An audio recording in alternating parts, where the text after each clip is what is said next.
my amazing viewers. Thank you so much for joining me on my program once again. I appreciate you wherever you are connecting from. If you have not subscribed to my channel, please kindly subscribe to my channel. Click the notification bell so that you'll be notified each time I upload a video. You will be among the first to receive it. Thank you so much and remember blessed. And then let's also quickly move to the issue of the Tucano jets being delayed because of comments from persons like Father Kuka and others, including ex-US envoy. Yes, personally, I had the feeling that the Vice President would attend that meeting. Personally, but he would not attend. He sent a representative to represent him in the person of former governor of Edo State, Professor Osunbo, represented him.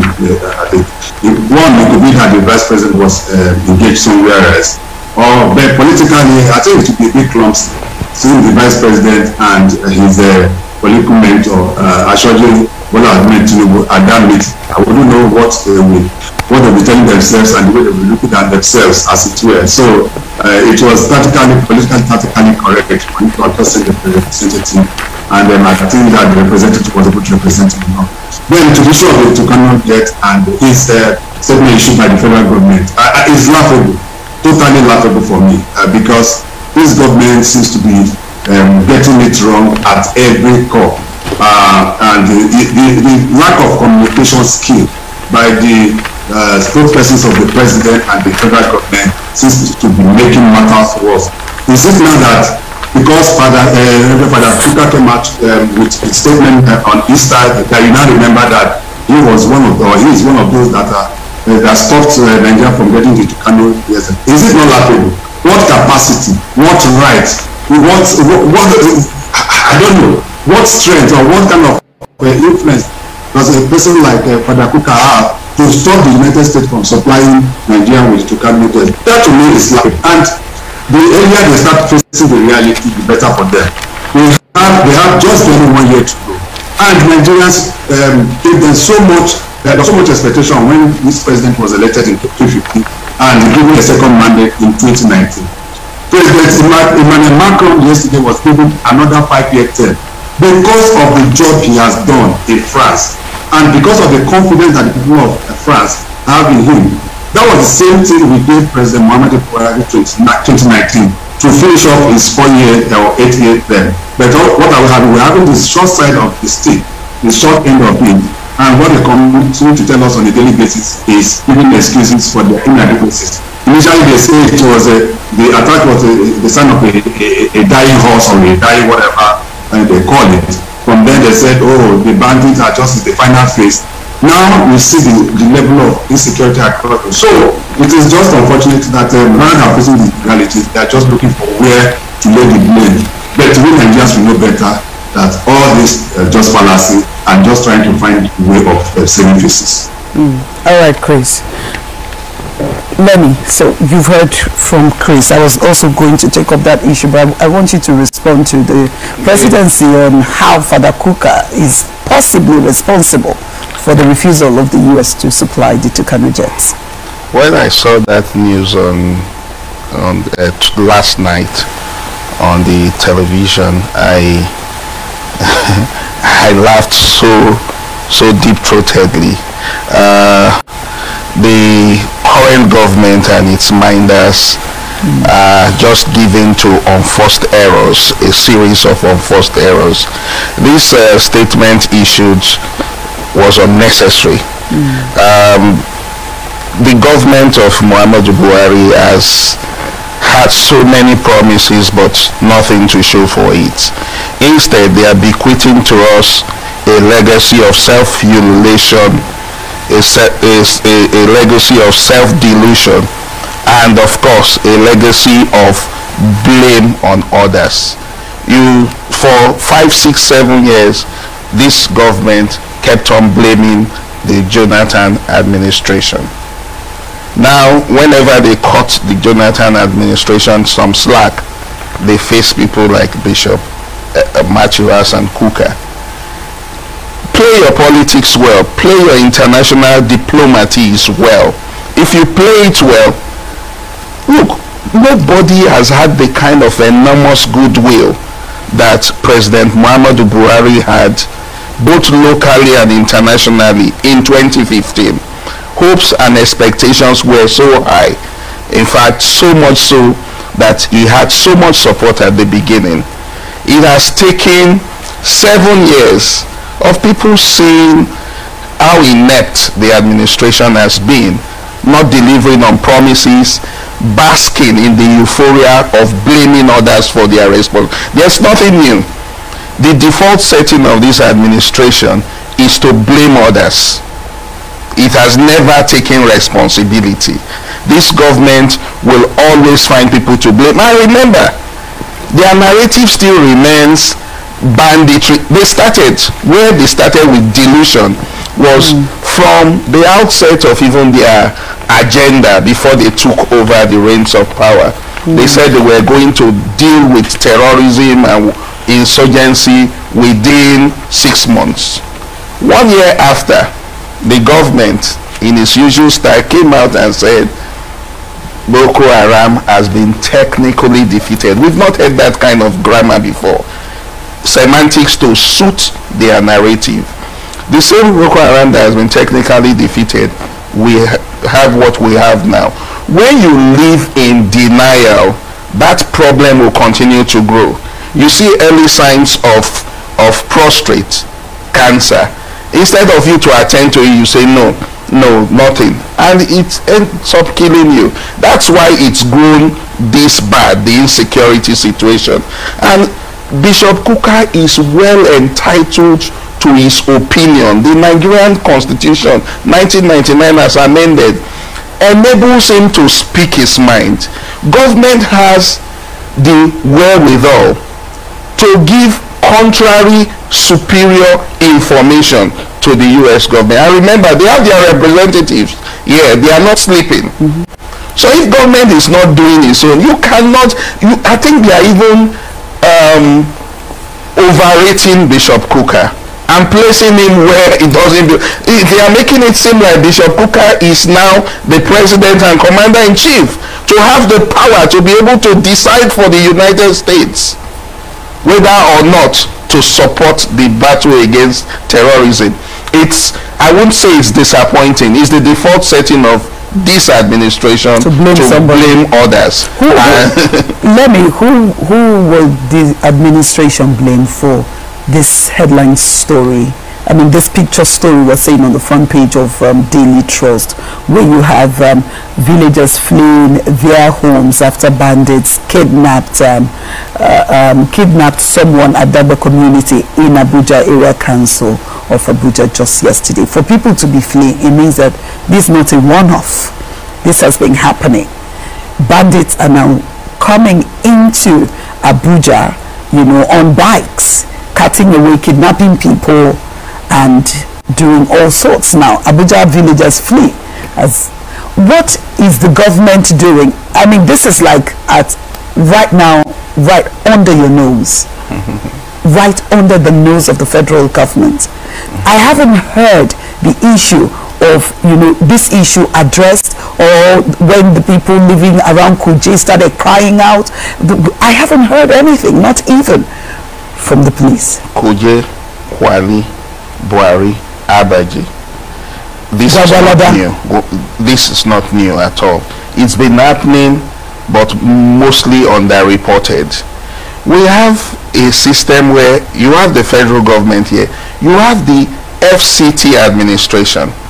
The minister of the FCT, as far as I'm concerned, and you can do a vox pop, the minister of the FCT is not alive to his responsibility as far as the FCT administration is concerned. Then the federal government, because of course we have only one president and commander-in-chief. These warning signs had always been there, because these had always happened. Remember I think it was Kuje, an NBA chairman in Kuje was attacked. Yeah. And again, nomenclature, they are terrorists. They are not banning anybody that can sack you from your home. It's terrorism. Yes, so they are terrorists. Government must wake up to its responsibility. Nobody can be blamed other than government. If anything goes wrong in this studio, you blame the chairman of this organization. So the president must take responsibility. The FCT minister must also take responsibility. Nigeria is increasingly unsafe. Abuja has been largely overrated to be a safe place for a very long time.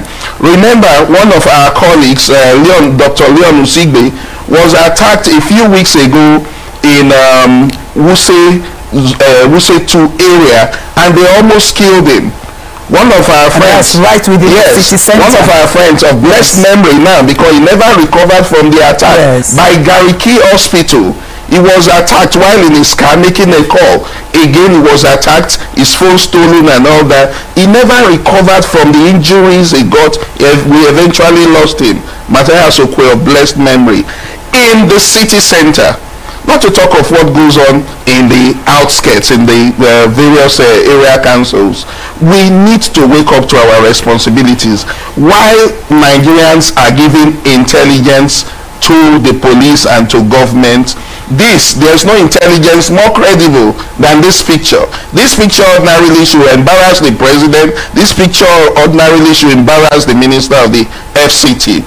But you see, when people carry their cups on their head, as it's said in Africa, and they are moving, you, who is not family member to the cops, feels like it's a log of wood.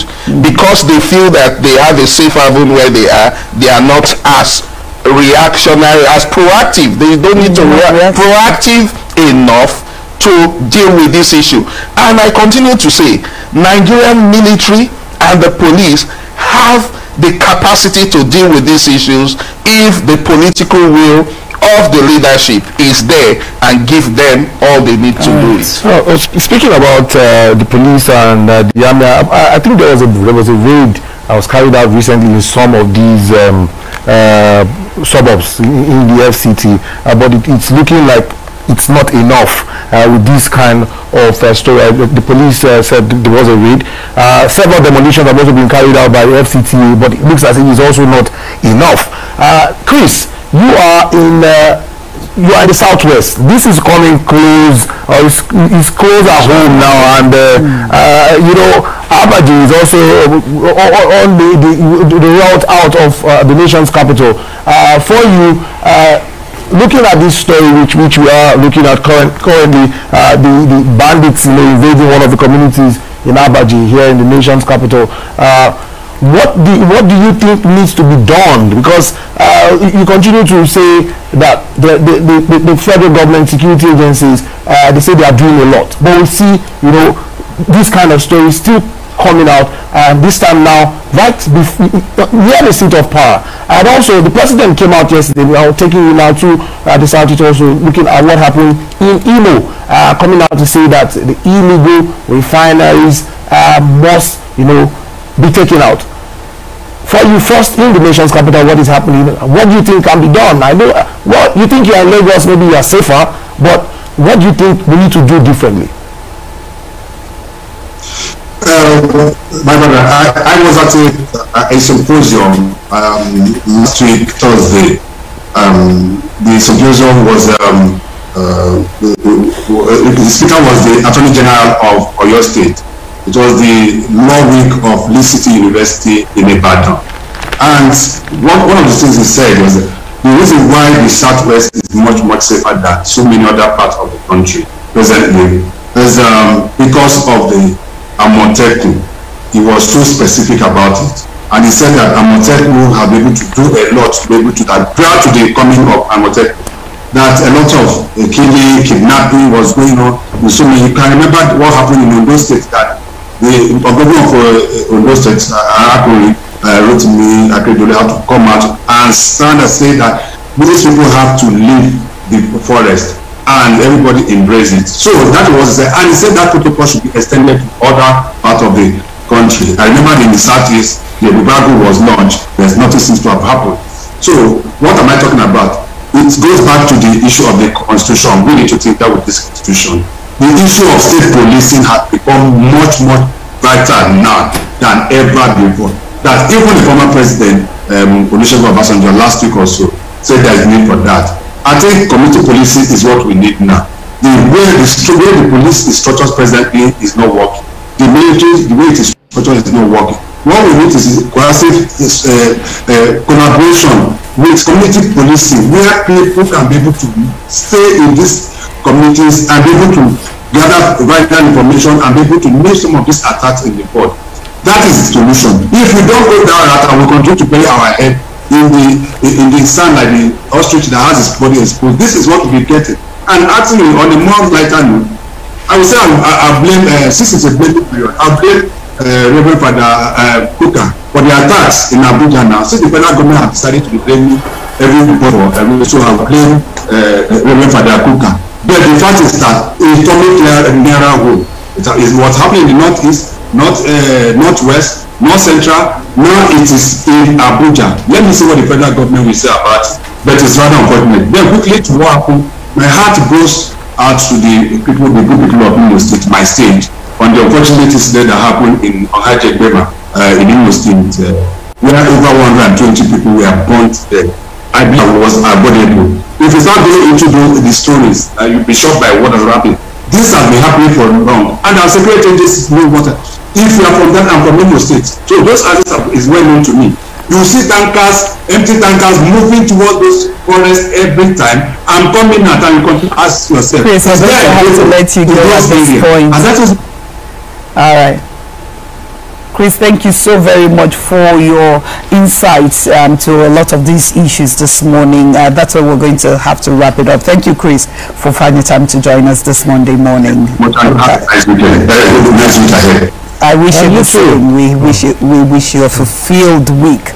Lemmy, we're going to have to wish you the same and hope to see you again by God's grace next week. I hope your tailors finish up with the dress. We'll get you a copy. We'll get you a copy. All right, it's still Kakaki, the African Voice. When we return, we'll go straight into our interview sessions. But first, thank you so much for your patience to watch from the beginning to the end. I hope you have learned something from the video you have just watched. The video you have just watched is to bring information to your doorstep and for educational purpose. It is not to demonize anybody. Let us watch continuously and see who can be able to make a sense out of every nonsense we are seeing. We must continue. We move. It doesn't matter what they do. It doesn't matter what they say. They will kill us. We will kill them. At the end of the day, Biafra is here. Thank you for watching. If you have not subscribed to the channel, please kindly subscribe to the channel. Click the notification bell so that you're notified each time I upload a video. You will be among the first to receive it. Thank you and remember blessed. Bye-bye. See you again.